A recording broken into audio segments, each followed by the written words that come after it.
कावेरी गावच्या महिला भगिनीचं त्यांच्या यशस्वी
शांत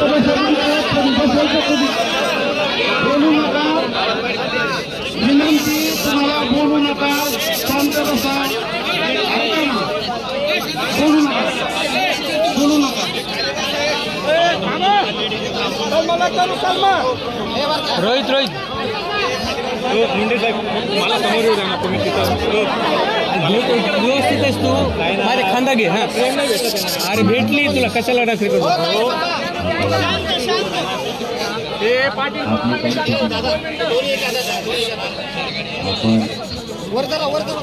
आपण काय अति करत नाही, आपण काय चुकीचं करत नाही. त्यांच्याकडून अशी चूक झाली, त्यांचं असं म्हणणं आहे. कारण आता आपल्याला सभा घ्यायला बघा वेळ नाही, आपल्याला मुंबईत जायचं. त्यासाठी तुम्हाला आधी सांगतो, तुम्ही एकतर कोणी येऊच नका, आणि जर तुम्हाला यायचंय तर पायी कोणी चालू नका. आपण आपल्या गाड्यात कसं म्हणजे लवकर जाणार, कारण तिथं त्याने त्या देवेंद्र फडणवीसने सलाईन आणि गोळ्या आणून ठेवलेल्या आहेत, त्या मला तिथे जाऊन घ्यायचं. त्यामुळे तुम्हाला यायचंय तर गाड्याची तयारी करा. तुम्हाला जर माझी इच्छा आहे तुम्ही कोणी येऊ नये, मी तुमच्या लेकराला आरक्षण आणतो, पाहिजे नका काय.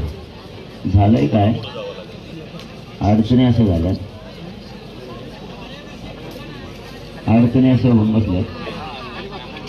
आपण म्हणलो सगळ्या सोयऱ्यांची अंमलबजावणी करा, त्यांनी दिलं डाळ,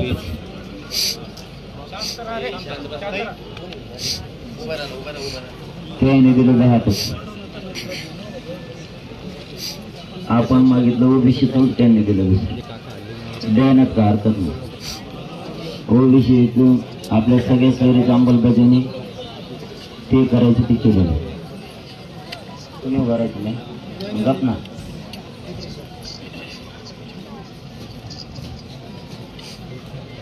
सगळ्या सोयऱ्यांची अंमलबजावणी द्या दिली. दुसरं मग मी त्यांना शिव्या दिल्या असं त्यांचं म्हणणं आहे. आता त्या उपोषणात झालं की असं मी मान्य पण करतो. तुम्ही जर सगळ्या सोयरीची अंमलबजावणी दिली असती ना, तुम्हाला शिव्या दिल्या असत्या का? आणि शिव्या दिल्या मग उपकार केला का तुम्ही? तुमच्या बापाला आमच्या बापाने गाठीवर बसवलं तरी तुम्ही देत नाही. तिसरी गोष्ट, महिलावर आपल्या गोळ्या लागल्या. त्या टायमाला ते देवेंद्र फडणवीस म्हणला माझ्याच पोलिसाला आणलं म्हणे, बायाला नाही लागलं. असते कुठं पायदास असते का? बाम नाशे नाही बघ, आमच्या गावातले बाम नेऊन बघ कसे. ते नितीन गडकरी बघ कसा आहे, ते उद्धव ठाकरे, राज ठाकरे बघ बामण कसे, ते गिरीश महाजी बापट ते बामण कसा आहे बघ. तो कोणता असला बामण? बामने कावा करून ते म्हणतो 10% आरक्षण दिलंय, ते पूर्व घेत नाही. धर्माला भाषणाला वेळ नाही बरं का तुम्हाला. आता फक्त एवढी बार सांगायला लागलो, कारण भाषणासाठी जावं नाही हो, आपल्याला पटापट पुढे जायचंय. त्याच्यात किती दमी मला बघायचा जाऊन, तुम्ही कोणी येऊ नका. आता भांबेरी बसून सगळे मागायसारखं.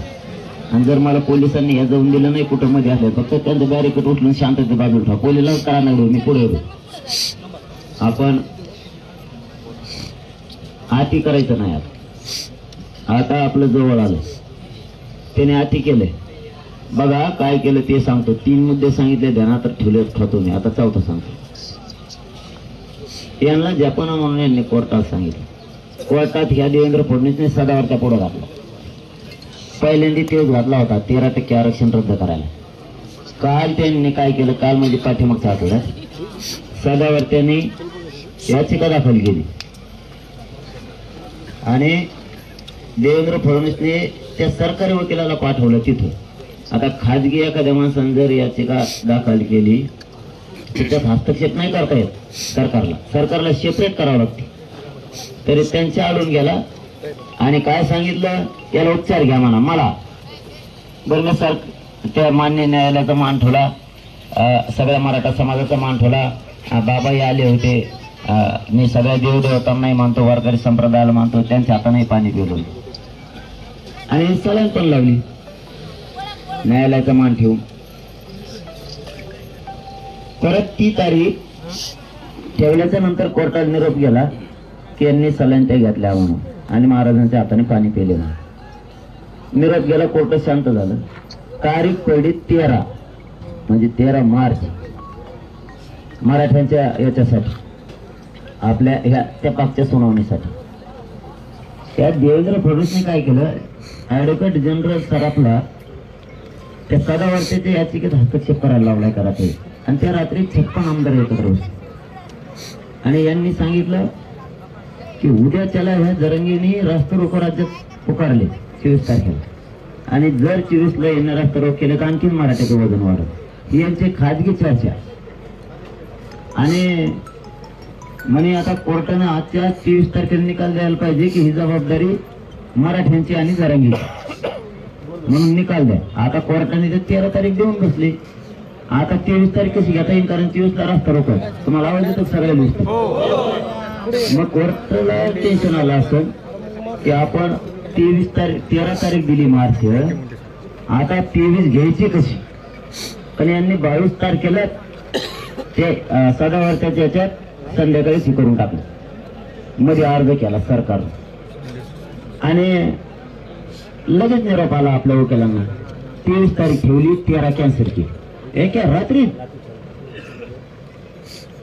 अरे म्हणलं असं कसं काय होऊ शकतं, जर एका रात्री 13 तारीख होती आपली ती 23 झाली, म्हणजे 24ला रास्ता रोको करता येऊ नये म्हणून कोर्ट जर एवढं बदलू शकतं तर कोपर्डीची बहीण आमचीच आहे. अरे बाचकाने कुठून गोळा करून नेले, त्याला मुंबईत ठेवलंय. आता आमच्या महिलांनी काय मुंबईला भेट म्हणा तू मुंबईत त्यांना पत्रकार परिषदा घेतो बाबा, आता बाकीचे पण येत ना बरेच तिकडं आणि तुम्ही असले काळे करायला लागला देऊ. मग 13ला काय झालं, 23ला निकाल दिला कोर्टानं की ही जबाबदारी तुमची आणि मराठा समाजाची. बरं ठीक आहे, आम्ही जबाबदारी स्वीकारली. आम्ही सांगितलं कोर्टाला शांततेत 24 तारखेला आंदोलन होणार आहे. मग 24 तारखेला शांततेत आंदोलन काल झाले. मराठा समाजात सांगितलं 25चे करू नका, तिथून पुढे धरणे आंदोलन करा. हे डाव मोठाले टाकायला लागला आता हे देवेंद्र फडणवीस, फक्त पुढे आहे ना यांनी शिंदेचा आणि हे दुसरा ते अजित पवार हे दोघं त्याला साथ द्यायला. हे फक्त दिसायला आपल्याला येण्यासारखं करतात. मी मग जे उदाहरणं दिलेत ना त्या पक्षाचं आहे म्हणून नाही दिले, महा तसं करायला लागले ते म्हणून उदाहरणं दिलेलेच नाही. कोणत्या एखाद्या भाजपाच्या नेत्यांनी माकडाने बोलू नये मराठ्याच्या मंत्र्या खांद्र्यांनी.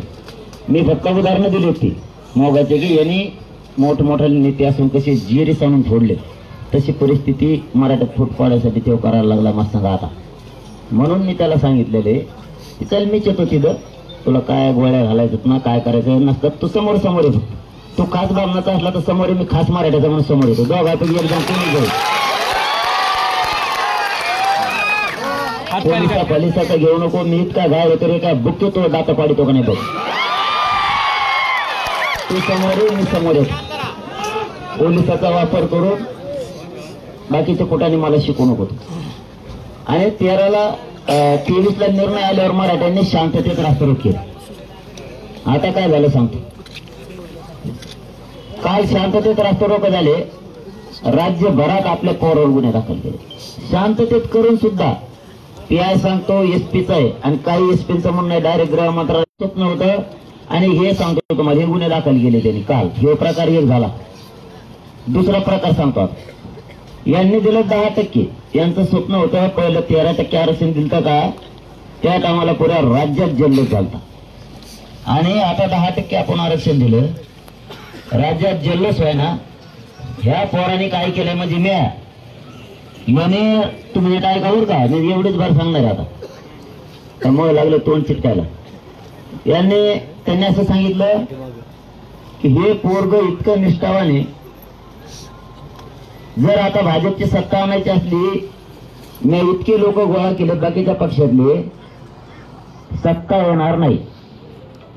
याला जो काटा आहे मराठ्यांच्या भाजपच्या मधला, याला कायचा काटा काढा. मग यांनी काय आयडी केली, थांबव, यांनी काय आयडी केली, यानं सांगितलं 10% जे आरक्षण दिलं याला हा म्हणायला लावा मला. म्हणजे त्यांना जो आनंद पाहिजे ते व्यक्त नाही करता आला, त्यांनीच केला. आणि ते विचारित राजकारण त्यांच्या लक्षात आलं, मराठा पुरा एका बाजूला गेला. आता मग काय करायचं, करायला बदनाम करा, याचं काही उकरून काढा, काही नसलं तरी काढा. तुम्हाला बदनाम कसं काय करतात, माझ्यावर किंवा तुमच्यावर. भांबेरीतल्या एखाद्या माणसावर जर एखादी तक्रार असली तरच बदनाम होईल ना. तो तक्रार नसल्यावर बदनाम कसं काय होईल? जर एखाद्या काही तक्रारी दिलेल्या असल्या तर तो अपराधी, नाही तर मग त्या अपराधी कसं काय होईल? मग यांनी काय ठरविलं, याला 10% हो म्हणायला लाव. आता 13% झालेलं रद्द. त्याच्यात झाल्या मराठ्याचं पहिलं वाटतं. त्यावेळेस मराठी होते भोळे. मराठ्यांनी 13% घेतला, आनंद व्यक्त केला की आपल्याला आरक्षण मिळालं. पण जवळ पोरायला पुढे नोकऱ्या लागल्या आणि त्या नोकऱ्या ते आरक्षण रद्द झाल्यावर गेल्या. मग मराठ्यांना कळालं की ह्या देवेंद्र फडणवीसने आपल्याला फसविलं. मग तेच हे 10% पुन्हा त्याला असं वाटलं होतं जल्लोष होईल. आपण मागितलं ओबीसीतून आणि आपण असं मागितलं की सगळ्या सोयरींनी सुद्धा अंमलबजावणी करा. आता यांना वाटलं हे दिलंय, आता हे घेईल. मग त्यांच्या लक्षात आलं इथं पण आपला अपमान झाला. आता ही सांगितला दुसरा अपमान तुम्हाला.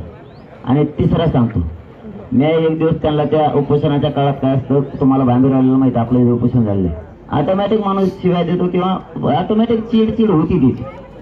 आणि त्याच्यात मी बोललो त्यांना, पण चुकीचं नाही बोललो. मी एवढंच सांगितलं जे काय बोललो ते द्यायला काय रोग आला त्यांना. मग आणि दिल्यात तर काय करायचं कर तुला.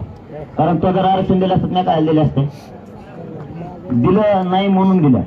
मग त्यांचं म्हणणं काय आहे, एक मोठा पत्रकार आहे, त्याचं नाव नाही सांगत कारण प्रत्येक माणूस कधी अडचणीत आणत नसतो स्वतःच्या स्वार्थासाठी, म्हणजे माझ्या स्वार्थासाठी किंवा माझ्या जातीच्या स्वार्थासाठी समोरचा अडचणीत आण. ते म्हणले ते शिवाय दिले आमची किंमत गेली राव, आम्ही नाराज आहेत त्याच्यावर. देवेंद्र फडणवीस मुख्यमंत्री हे दोघं बी म्हणते अरे शे नाही तुमचं जवळ असताना तुमचे कान फडत दिले असते एखादी जवळ. तुम्ही काय पागल समजता मराठा लोकाला? सगळ्या सोयऱ्यांच्या अंमलबजावणी देता म्हणला, तिसरी केली तुम्ही अंमलबजावणी. आणि ते एक झालं का त्याचा दुसरा अपमान येतो. आता त्याला हे शिवाय दिलेल्याचा अपमान. मग आरक्षण नाही दिलं, मी काय चुकीचं बोललो, माझ्या जातीकडून बोललो. दुसरं ते अमित शहा संभाजीनगरला येणार होते, ते मराठ्याने हुसकून लावलं, कावळा हुसकून लावलं. आता ते मराठे करायला लागले, ते लावलं हुसकून त्याला. ती नरेंद्र मोदी येणार होता, ती विकलं त्यांचं. आणि त्याचं असं म्हणणं आहे आता चौथं की हे जे 10% आरक्षण दिलं त्याने हा म्हणावं मी. आणि मी हा म्हणलं म्हणजे माझ्या समाजात तुम्ही वाटोळ केलं त्याचा अर्थ असं होतो. आणि मी ते हो म्हणतो, काय हरकत नाही, पण सगळ्या सोयरीची अंमलबजावणी कर ना. मग आम्हाला जे घ्यायचं ते आम्ही आमचे मराठी घेऊ, सगळ्या सोयरीचं घेऊ किंवा ओबीसीतून घेऊ किंवा कोणबी घेऊ, ते 10% घेऊ. नाही ते 10% गोदावरीत नेऊन बुडून टाकू पाण्यात आम्ही. तू दे ना आधी सगळ्या सोयऱ्याचं. आणि त्यांचं इतकी खतखत होती. मग त्यांचं लक्षात आलं हे पोरग एवढं निष्ठावाने हे माया इतकी माया करते समाजावर, हे कधीच फुटू शकत नाही. मग मंत्र्याला सांगतो मराठ्याचं, तुम्हाला जर मोठं व्हायचं भाजपच्या जीवावर तर त्याला आवरा. आता ते सांगायला गेले की मराठे काय ऐकत नाही. दुसरं सांगतो, भाजपची सत्ता जर आणायची असली त्याला बदनाम करा, उकरून काढा. एक आपल्या कारखान्यावर सगळे माकड उचलून नेले तर नारायण राणेंनी, आणि 2 गावरातले नेले बोलायचं, त्यांच्यासाठी मग वावर गेलेले. आणि ते आता विरोधात बोलायसाठी गेले. तुम्ही नुसतं सापडा आम्हाला मुंबईत, आणि ते दुसरा एक बोवाने आलाय. हे असे मग यांनी चाळी सुरू केली बदनाम करायचं. माझ्यावर एक पण दाखव, बाकीच लांब राहिले, मी इथून भांडरीचं मागं फिरतो. काही जोडू नको देवेंद्र फडणवीस. तू गोरी गुलाबी आंदोलन हातात. त्याच्या डोक्यात काय होतं माहिती तुम्हाला? यांनी चांगले गद्दार केले, चांगले. तुम्ही शोधून बघा, तुम्ही कोणी राष्ट्रवादी, भाजप, शिवसेना, काँग्रेस असं बघू नका. मराठा म्हणून बोला मग सांगा. आणि त्या भाजपमधल्या मराठ्यांनी नीट झक मारा. तुम्हालाही सांगतो मराठा म्हणून तो आला त्याच्या बाजूला बोलू नका. आणि सगळ्या पक्षातले भाजपसह सगळ्या पक्षातले नीट झक मारा तुमची. मराठ्यांच्या विरोधात बोलायचं काम नका करू नये. नीट राहा थोडं, कारण मी मराठ्यासाठी जीव जाळायला लागलोय. फालतूपणा नका करू. यांनी डाव रचायला मग सुरुवात केली त्याच्या सांगण्याप्रमाणे. ह्या देवेंद्र फडणवीसच्या मंत्रीत पुढे घालायला चालूवात केली. त्या मंत्र्यांनी काय केलं, इथले ते 4 तर नेले तो.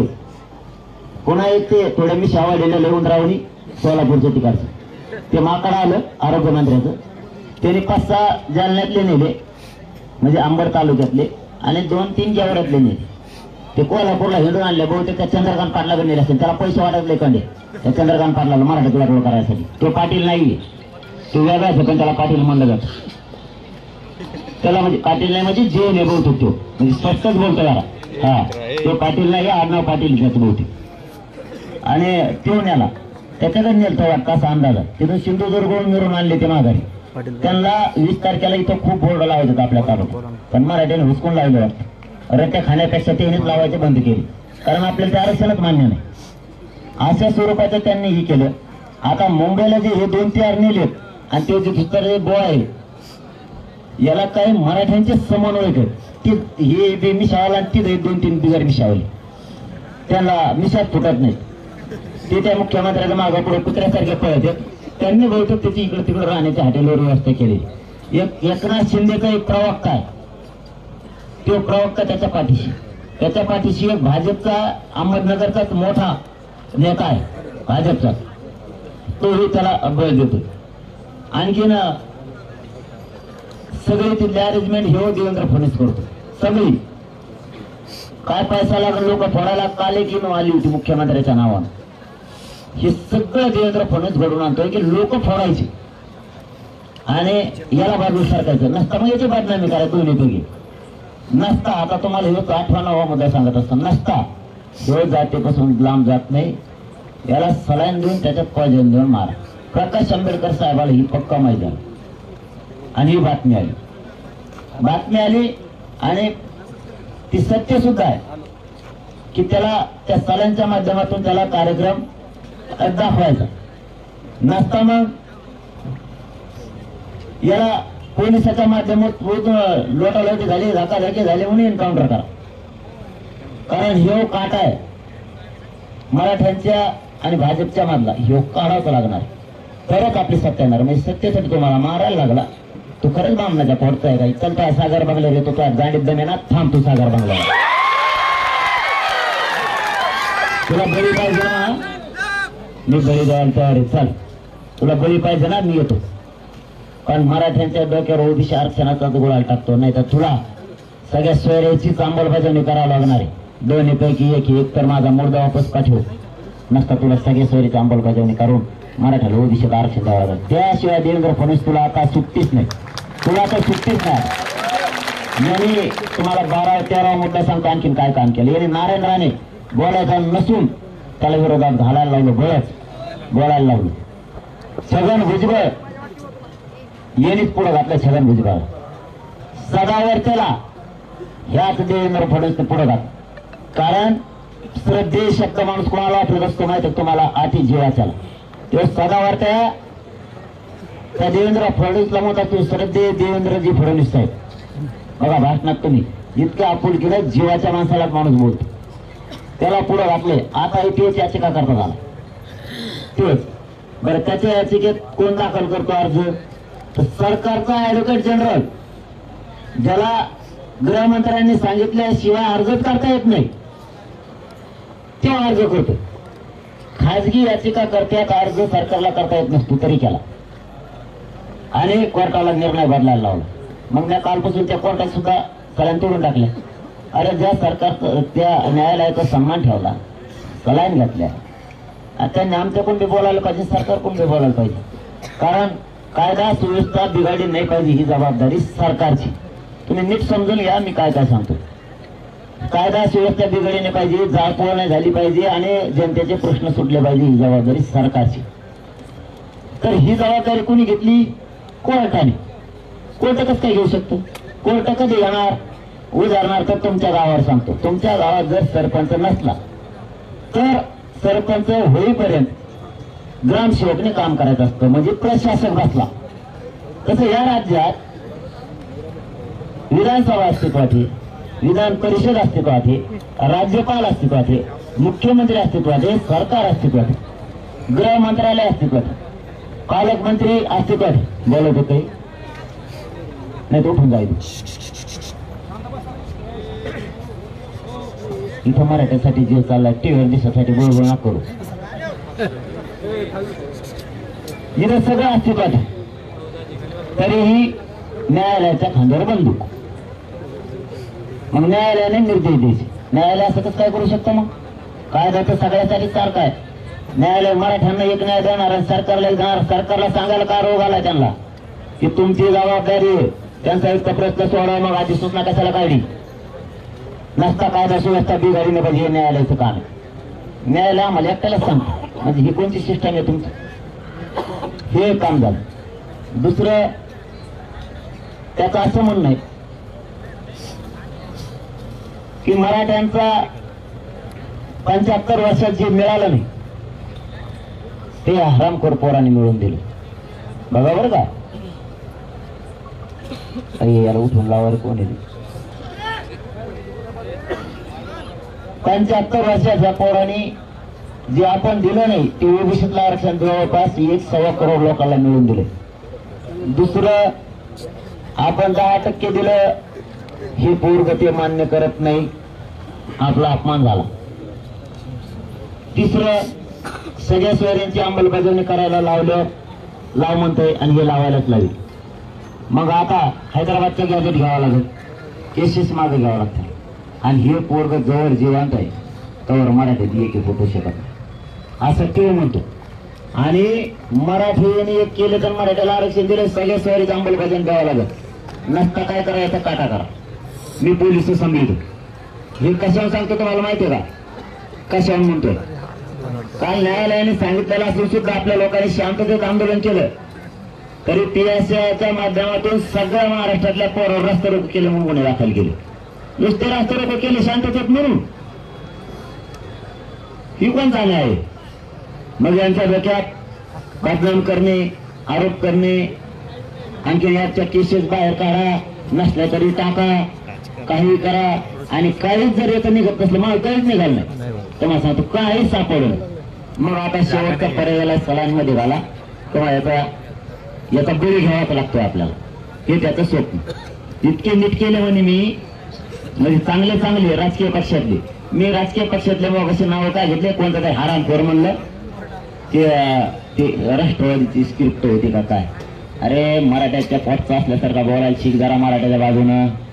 त्या देवेंद्र फडणवीसच्या आड्याकडे गेलता काय तुझ्या खंडबार, त्याच्या आवडीसारखा बोलू नको. नाही खंडबार जाती कोण बोल ना. तू काय त्या ब्राह्मणाच्या घरातच फायदा झाला का? देवेंद्र फडणवीसच्या बाकीचं आम्हाला बघणं कशी कधीतरी जाती कोण बोलायला शिकना. तर ते कोणत्या जातीत होतं मला नाही माहिती. TV9 प्रश्न विचारला होता किती मध्ये स्क्रिप्ट. मी स्क्रिप्ट फेकतो नाही तो माझा बघ मागचा इतिहास. सगळे असे बाजूला ठेवले पक्ष, सगळे बांधतो आम्ही पक्ष मराठी. एकाला बी नाही गिनीत आम्ही. फक्त मराठ्याला मायबाप मानलं ते दैवत, तेच महामालक आहे. बाकीचं मालक नाही, फालक नाही, गिनीत नाही कोणाला मोजित आहे. त्याचं म्हणणं आहे की हे ऐकत नाही, मग याचं काम केलं पाहिजे. आणि उगा फालतू मग काहीतरी सापडाना म्हणून मग तो इच्छा जन्म आबळी घ्यायचा. तो इच्छा आहे ना, चल त्या घरी येतो. तू सागर बंगल्यावर राहतो, मी ते आलो, तो एकदम येतो तिथं थांब, तू नेतो मी दोघापैकी एकदा. नसता सगळ्या शहरीच्या अंमलबजावणी द्यावा. आता सुट्टी नाही तुला. तू इतका खेळ खेळला, तू महिलांना लागलेल्या गोळ्या असून, रक्त सांडलेलं असून, तुला आई नसल्यासारखं किंवा तुला काही बहिणी काही नसल्यासारखं किंवा तुला बायको नसल्यासारखं तू डायरेक्ट म्हणतो माया पोलिसाला हाणलं. म्हणजे महिलांचे मुंडके तुटले, गोळ्या लागल्या, तर तू त्यावेळेस म्हणला मायाच पोलिसाला लागलं. पोलिस का तू आज येत काय? पोलिसाला लागले म्हणतो. तुझ्या निवडून दिलेल्या आहे बहिणी यांना तू नाही म्हणतो, माफी मागितली म्हणून तुला सोडून दिलं. आणि तुम्हाला गुन्हे मागितले 5 महिन्यात घेतले का? मग नेमकी तू आवलात कोणची?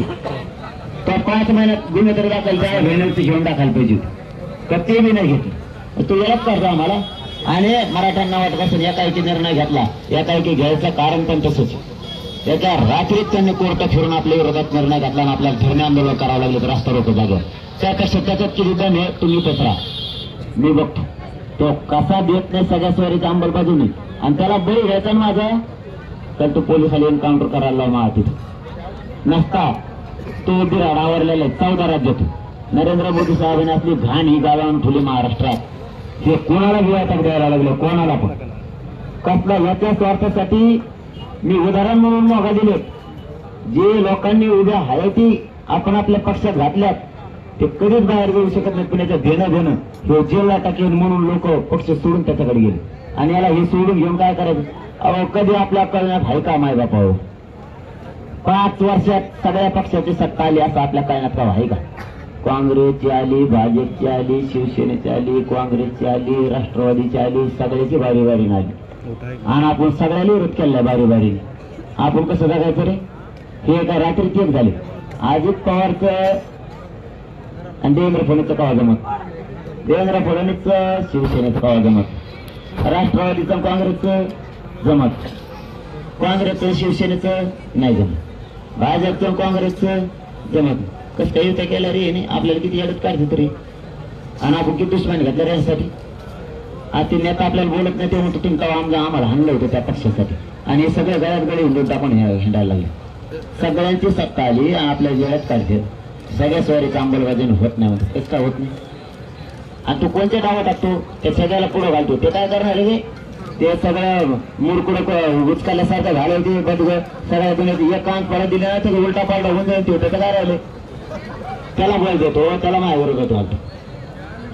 ते दोन्ही त्या मुख्यमंत्र्यांनी, कारण या राज्यात तुम्हाला सांगतो देवेंद्र फडणवीस सांगितल्याशिवाय काहीच होऊ शकत नाही. काहीच.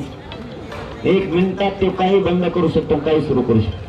हे एवढं नाममात्र केलेले मुख्यमंत्री आणि उपमुख्यमंत्री यांची काहीच चालत नाही. मग यांनी जर माझ्यावर डाव राखला, मी संपलं पाहिजे. का संपलं पाहिजे? हे जवळ आहे तर मराठीची एकजूट फुटत नाही. आणि आपल्याला देवाच लागणार आहे, मराठ्यांपुढे झुकावं लागणार आहे. लक्षात आलं तुमच्या? मराठ्यांपुढं जवळ मराठी एकतावर झुकावं लागेल. आणि हे पोरग आयतवर आपल्याला झुकावंच लागणार मराठ्यांपुढं. आणि तुम्हाला माय बापा महाराष्ट्रातल्या आणि आपल्या या परिसरातल्या जमलेल्या सगळ्यांना सांगतो, आपली दहशत मात्र 100% बसलेली. ही इंच भर सुद्धा कमी ठेवू नका आणि कोणाच्याच आरोपावर विश्वास ठेवू नका. इंच भर सुद्धा देऊन देऊ नका. 1 इंच सुद्धा काही झालं तरी. कारण आपली एवढी दहशत समाजाची बसली, त्याला कसले निर्णय घ्यावा लागले. आणि मग ही एकी फोडायची. त्यांना कशी फोडायची त्यांना माहिती. हे पोरग जर काटा बाजू सरकारला मराठी आपले झाले, मराठ्याला आपण बरोबर घुमू असे गाव सगळे आमदार कामाला लावले, सगळी सरकारी यंत्रणा कामाला लावली. आणि तुम्हाला येण्यात का देतो? यांना वाटतं फुटाव आणि 10% हा म्हणाव. मी फुटू शकत नाही. माझी माझ्या मायबाप समाजावर निष्ठा आहे प्रचंड. मी प्रेम करतो तुमच्यावरती, माया लावतो. मी आयुष्यभर गद्दारी नाही करू शकत समाजात. मला जेवण देऊन काय देते? पैसे पद मला नाही पाहिजे. ते मला तुम्ही पाहिजे. माझं दैवत समाज. मला समाज पाहिजे. तुम्हीच माझे पैसे पद. आणि यांचं म्हणणं आहे की निष्ठावान पोरग हे नाही फुटू शकत. याच्यापेक्षा गेम केला तरी चालतो. तुला गेम करायचं ना माझा? आणि चल मी आलो त्या घरी, तो आज किती दम आहे तू थांब.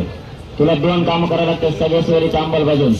नाश्ता तुला माझं पोलिसात हाताने एन्काउंटर कर, नाही तर सलाईन मध्ये तुला काय घालायचं घाल. त्या दारात यायला तो आज किती दम आहे तिथं आडून गेलं तू नको. जरा मर्दासारखे खेळायची गाडी गेलं तू नको. खोटे आरोप थोडे काय दिवस बंद कर. बघ येतोय का नाही? फक्त पोलिस बाजूला कर आणि पोलिसाच्या हाताने नसता एन्काउंटर कर. आणि जर तसं काही गळलं, सुपडा साफ झाला तो हा म्हणायचा तो आज सगळ्या जिथून तिथून विषय संपला. 14 राज्यात तो आज धिंगाणा झाला. कमीत कमी 10 वर्ष दंगली जात नाही. ध्यानात राहू दे मग शब्द. कारण मराठा काळात झाला तर माझं सरकार नाही. मी आलो फक्त आता माझी मराठा समाजाला एक विनंती आहे. तुम्ही लवकरच चालताय. हे परत 10-15 किलोमीटर चालताय तुम्ही. 10-15 किलोमीटर रागात चालणं सोपं नाही. तिथं 2 घंटे 3 घंटे 4 घंटे इथे थांबू. तोपर्यंत तुम्ही ज्यांना गाड्या नाही ते आपण आपल्या गाड्या घ्या. पायी चालू नका, गाड्या पळणार. कारण आपण काय रॅली काढेल नाही. आपल्याला त्याच्या दार जायचंय. मला नसता मग तुम्ही जागेवर थांबा. मी एक गाडी घेऊन सागर बंगल्यात त्याच्या जातो. तो कसा देत नाही.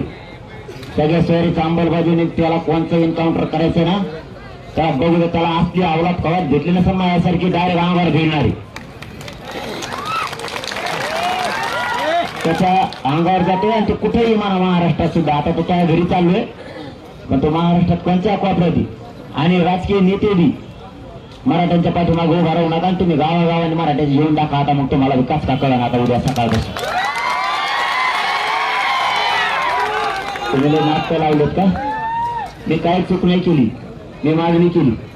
हे रात्रीतून निर्णय फिरायला लागले आणि देवेंद्र फडणवीसला मी इकडे उपोषणाला बसलोय. त्याला जास्तच स्थान सापडायला लागले. 16 दिवस झाले हो. ते म्हणतात मरू द्या काटा निघण आपल्या मधला, जाऊ नका येऊ नका. आणि रात्रीतून कोर्टाचा बदलून घ्यायला लागले, नेते बदलायला लागायला लागले. कसली बी माकडामध्ये उभा करून आरोप प्रत्यारोप करायला लागले. परत कसं काय करायचं, आणखीन काही अधिकाऱ्यांच्या हातातून यांना काही करता येतंय का, पुढे जाळपोळ करता येते का, आपल्या चर्चाच करून यांना मराठ्यांना गुंतीत येतं का. बघू बरं किती किती धंदे मी यायला लागलो. तुला काय काय करायचं तिथं धडे गिरू आपण दोघं सागर बांगला तिथं दोघं गिरू काय काय करायचं. तू मला सांग काय काय करायचं, मी तुला सांगतो काय काय करायचं. तुला दात एक एक काढून इकडे मराठ्याच्या हातात देतो, उपटून दाखवतो. तू फक्त समोर थांब, आता तू समोर थांब. त्याला वाटतं मी चांगलं जिरवली, सगळे पक्ष जपकार केले. मी इथं पक्ष म्हणून किंवा भाजप म्हणून बोलत नाही, मी फक्त देवेंद्र फडणवीस म्हणून बोलतोय. भाजपमधले अनेक लोक सुद्धा चांगले, अनेक मंत्री सुद्धा चांगले. मी फक्त देवेंद्र फडणवीसवर बोलतोय. आणि भाजप मधल्याला कोणाला काही नाराज व्हायची गरज नाही, आणि झाली तर तोही काही गरज नाही. मग मराठी तुला दाखवून गेलो तू कोणता आहे, तुला कोणत्या पक्षाचा संबंध नाहीये. आम्ही काहीच केलेलं नाही, तरी जाणून बुजून षडयंत्र रचितो. ते SP एक जालन्याला नवीन आले, त्याला सांगतोय गुन्हे दाखल कर. त्या भगवानराव लोणीकर काहीतरी मॅटर झालतो, पण ते केला नाही तिने. त्याचा व्यक्ती लोणीकरच म्हणलं असतील नको करू, नाही तर म्हणला होता तेव्हा असं म्हणला जेव्हा SP जालन्याचा की तुमची गाडी आली देईन मराठ्यानी, मग काहीच करता येईल आता करायला की काही नाही. मग मी असं करू का, तुमच्या मागची गाडी आलेली आमची पोलिसाची म्हणून करू का, असला इश्क असतो का बाजू. एक तर मराठी बोलता नाही हंगारे सगळ्या दुनियात होते. नवीन त्या बदनापूरचा कोणती त्याने काल पोरावर लाठीचार्ज केला. कसला देवेंद्र फडणवीस करतो, कशाला गृहमंत्री पद सांभाळतो, कशाला स्वप्न बघतो भाजपची सत्ता आणायचं. आणि मराठाच्या विरोधात जाऊन तुला भाजपची सत्ता येत असते का. गेल्या वेळेस तू आरक्षण दिलं तर मराठ्यात तुला 106 आमदार देते. तू एकटाच मुख्यमंत्री झाला, एवढी ताकद आहे मराठा. आता तू मराठ्यांना आरक्षण दिलं असतं तर तूच झाला असता, मराठ्यात तू बेकार घेतला असता. तू मराठ्यांच्या विरोधात तू राज्यातल्या प्रत्येक SP ला TI तुम्ही सांगता यांच्यावर गुन्हे दाखल करा, आणि गुन्हे दाखल केले. काय होणार आहे गुन्ह्याने आमचं. आणि गुन्हे झालेले हे जर करायला लागले तर फिरून देते का महाराष्ट्रात तुम्हाला. गुन्हे झालेले म्हणजे आता यो गुन्हे झाले ते गुन्हे झाले एवढंच बापकडे काय करता रे तुम्ही. मीच त्याकडे यायलो, आता काय काय करायचं सांग. मीच तिकडे यायलो, फक्त पाय चलू नका. मी त्याच्याकडे चाललोय, त्याला मी नकोय. मी जोपर्यंत तोवर मराठ्याचं कल्याण होणार आहे आणि मराठीची एक कधीच फुटू शकत नाही हे त्याच्या पक्क लक्षात आलं. मग आता एकच कार्य, त्याचा गेम करायला लागतोय, काटा करायला लागतोय. कोण कोणाची विकेट टाकतोय बघूया. तू फक्त मी सागर बांगल्यावर यायलो, तू फक्त पोलिसाला मध्ये घेऊ नका. पोलिसांना जाहीर सांग तुमचा नामचा वाद नाही, विनाकारण तुम्ही आडू घोळ घालायचं काम करायचं नाही. मी सागर बांगल्यावर चाललो त्याच्याकडे, त्याने जेव्हा डॉक्टरांचे आणले सलाईन ते भारी भारी आणले त्याने मला त्याच्या हातानेच घ्यावं द्या, नाही तर त्यालाच सलाईन लोन माघारी येतो नाही बघा. त्याच्या तोंडाचाच होती तो नाटक करतो साला. माझ्या तोंडातून अशी शब्द कधी येते. मला माझ्या जातीला छेडल्यावर आज हजारो पोरावर गुन्हेगारांनी गुन्हे दाखल केले. पहिले आणखीन घ्यायला त्या बहिणीच्या आमच्या झालेला हल्ला त्यांचे केस घ्यायला 5 महिने मागा लागले. त्याला 5 महिने कशाला माफी मागितली, त्या खोटी बदला घ्यायला. तो फक्त दाटून माफी मागितली, तुम्हाला त्याचा बदला घ्यायला लागला. बाई एक बाम आणि करोडो मराठ्याला तू घुमायला कामाला बाम निकावा. तू मराठ्याचा कामा बघा कसा कचका असतो बघ, कसा कठ्ठ्या मिळवलं मी तुला. चला आलो, तू काळजी न करू, मी आलो तिकडे. फक्त आता लई पाय दमले तुमचे, 5-6 घंटे झाले तुम्ही चालताय. शांत चित्ताने थोडा वेळ खाली बसा. गावकरी सगळ्याला पाणी देते, तुम्ही चाललेला आहेत. आणि पायी चालायचं काम करू नका. 2-4 घंट्यात आपण आपल्या गाड्या बोलून घ्या. गाड्यात चाला नसता इथून तुम्ही वापस जा. माझी एकट्याची गाडी जाऊ द्या, मी एकटा त्याला नीट करून येतो. तुम्ही शांत राहा, तुम्हाला ते त्रास दे.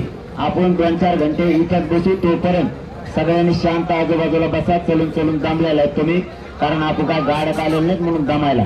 खूप काही चाललेले आहेत. माता मावले सुद्धा बाया म्हणजे काय चाललं, सगळ्याला पाणी पिते. गोंधळ आरडा करायचे. माझ्याकडे फोटो काढायला सुद्धा यायचं नाही, कारण हे काय इथं फोटो सेशन नाही किंवा इथं आपण भाषण करायला आलेलं नाही. आपण त्याचा गार चाललोय, पण आपल्याला पण दिवशी लवकर जायचं. आणि महाराष्ट्रातल्या मराठा समाजाने शांत राहावं. आम्ही चाललोय पैठण, गंगापूर, येवला, नाशिक, ठाणे मार्गे आम्ही चाललोय, ठाणे मार्गे मुंबईला आणि सागर बांगला.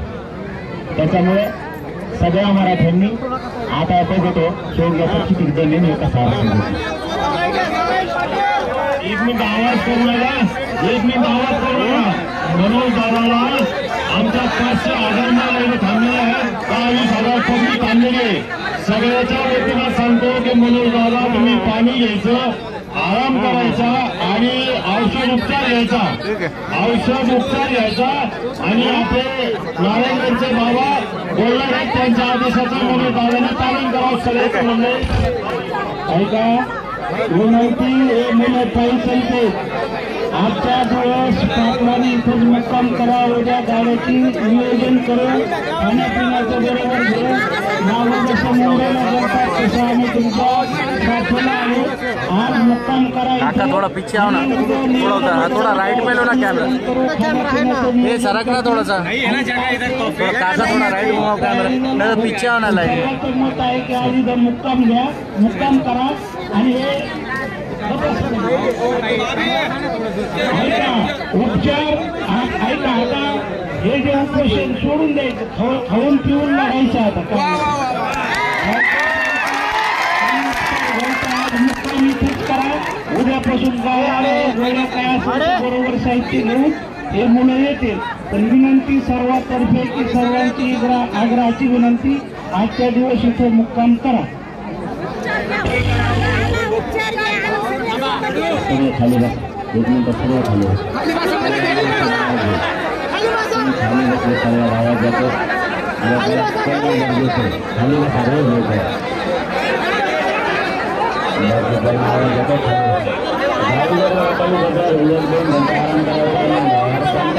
खाली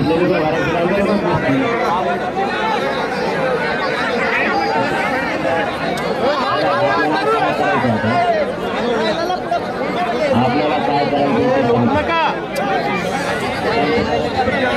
आणि आता जसे सांगतो थांबा. सगळ्या गावाच्या सगळ्या पैसा लोकांचा मान घेऊन ते थोडं ऐकणार आहेत आणि ते तुम्हाला 2 शब्द ऐकायचे. सुईपर्यंत आवाज आला पाहिजे. 2 मिनिटं आज 24 शब्द पूर्ण विनंती आहे तुम्हाला बंदाची. 1 मिनिट, 1 मिनिटात आवाज बंद. बोला दादा, बोला. आवाज बंद राहू दे. हे बघा, आपल्याला काय करायला लागते. आणि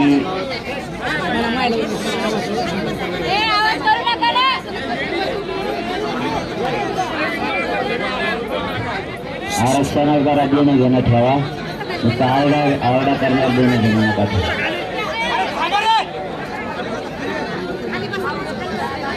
मागच्या कळा नाही दिसल्या माझा लोक आहे. कोणी वरायला लोक आवडणारच ना. लोकांची काय चूक आहे मागतेच. तुम्हाला काय वरायची गरजच नाही. मागच्याचं काय दोष आहे. मागच्या लोकांना शांत बसले, तुम्ही त्यांच्याकडे उभा राहिला चाणे असल्यासारखे. आज लोकांच्या आरक्षणासाठी जीव तुटकायला लागला. तुम्ही आपलं आरडा करायचा म्हणून करायचा. याचा किती सिरियस विषय झाला राज्यात. आता याचं भान नाही का तुम्हाला. पुरं राज्य भरवून झालं. देवेंद्र फडणवीसनी सगळा खेळ चाललेला नाही तर व्यवस्थित सगळं चाललं होतं. खोटे गुन्हे दाखल केले आणि सगळं वातावरण त्या देवेंद्र फडणवीस बिघडले. आता वेळ आली मराठा काय ताकद आहे, त्याची काय शक्ती आहे दाखवायची. आता वेळ आली त्यालाही दाखवू ना आपण. महाराष्ट्रातला मराठा म्हणजे देशाला वापरू शकतो का नाही वापरू शकत ही दाखवायची आता वेळ आली. कधी काहीतरी नुसता आरडा झाला का. काय म्हणलं तो सांगत आता काय म्हणलं मी सांगतात. काय मी प्रश्नाचं उत्तर दिलं सांगता का नाही ना. मग कशाला बरोबर आरडा लावला रे. काय म्हणलं हेच लक्षात राहिलं. आपल्याला इथं मुक्काम नाही करता येणार. पहिलं सांगतो तुम्हाला, आपण 2 घंट्याच्या ऐवजी 4 घंटे थांबू, 6 घंटे थांबू. आपल्याला तोपर्यंत सगळेजण तुम्ही वाटलं जे पायी चाललेले ते जेवण करा, दुपारपासून पायी चालताय तुम्ही. बांदेरीकरचे लोक सगळे माडुगिरी जमा करून आणून दररोज सगळ्याला खाऊ घालतील. बेस्ट पैकी पटांगण धरून ऐसपेच बसा लांबला. इथं काय भेटायला यायला फोटोचा विषय नाही. आता विषय आहे अस्मितेचा मराठ्यांची आता आरपारची लढाई. इथं जात मोठी. आता जातीची शान वाढवण्यासाठी मुंबईला जायचं. त्यामुळे मुंबईला निघायचं बघायचं. त्यामुळे इथं वेळ घालून भाषणाने ठोकायची नुसती. मी महाराजांच्या आग्रहा खातर आपल्या इथं जे 29-30,000 लोक जमले त्यांच्या आग्रहा खातर पाणी घेतो, काळजी करू नका. परंतु उपचार यांचं घ्यायचं नाही. अरे मी आता सांगितलं तुम्हाला चलन नाही गप्पा. अरे बाबा रे तिसरं स्थान पण सांगू नका तुम्ही, नाही मी उठून जात असतो. मला मग बोलायला जमत नाही. मी पाणी ते घेतो, तुम्ही फक्त सगळ्या लोकांना जीव घाल. इथल्या आपल्याला 2-4 घंटे ज्यांना गाड्या नाही ते गाड्या घेऊन या. नसता तुम्ही सगळे जेवण करून तर माघारी फिरा. फक्त मुंबईकडे लक्ष ठेवा. तुम्ही नीट करतो सगळ्याला. मी यांना नीट करून आल्याशिवाय आता मोका माघारी येत नाही. आता सलाईन नाही यांची आपल्याला झालं सुरू काम नाही. मी काय सांगतोय मोहन त्या तिकडे जायचं, तिकडे ताकद दाखायची. इकडे काय हे घ्या ते घ्या. त्याने तुम्ही शांत बसता का? इथून उठून तिकडे जाऊन बोलू मी. परिस्थिती जातीची अस्मितेची, स्वतःच्या पौराची अस्मितेची, मराठीची. इथं जातीचे लेकर आपल्यासाठी मोठे. आणि एकदा पुकार केलाय ना तो कडीलाच लावायचा त्याला मराठी म्हणतात. एकदा युद्धात उतरलं ना तेव्हाच मग माघारी यायचं. उघडं कपाळ घेऊन माघारी नाही यायचं. अशी ताकद मराठीची. आता ना एक तर ते काय करतो बघू, नाही तर मी तरी काय करतो बघू. मला वाटतं तुम्ही इथून जेवण करून वापस जा. मी गाडी घेतो. नसता मग पायी चालू नका. आपण आपल्या गाड्यात बसा, म्हणजे गाड्या लवकर जातात. किमान आपण जर आत इथून 5-6 घंटे निघलो तरी आपल्याला इथं बराच वेळ लागला. आता तुम्हाला जेवण आहे ते तुम्ही काय चाललेलं आहे, मी चाललेलो नाहीये. तुमच्या हाल मारण्याच्या उन्हात झाली. तुम्ही सगळे जेवण करा, पाणी प्या आणि व्यवस्थित इथं बसा. मी त्या झेंड्यापाशी मला एक गादी टाकून द्या. मी 2-3 घंटे तिथं आराम करतो. तर बाकीचे लोक गाड्या फिड्या घेऊन येतील. ज्यांना घेऊन यायचं किंवा फोनवर आपण आपल्या बोलू घ्या. तुम्हाला 5-6 घंट्याचा वेळ देतो. म्हणजे लांबून असल्या तर गाड्या यायला वेळ लागत. फक्त मार्ग लक्षात ठेवा. आपल्याला कोणत्या मार्ग जायचं, मागं पुढे झालं तरी उगत पळायचं नाही. काय नाही कारण इतक्या गाड्या असल्यामुळे धडकू सुद्धा नाही. म्हणून एका मागे एक दम्माने चला. एखादा दिवस लेट जाऊ तर त्याच्याच बंगल्यावर जाऊ.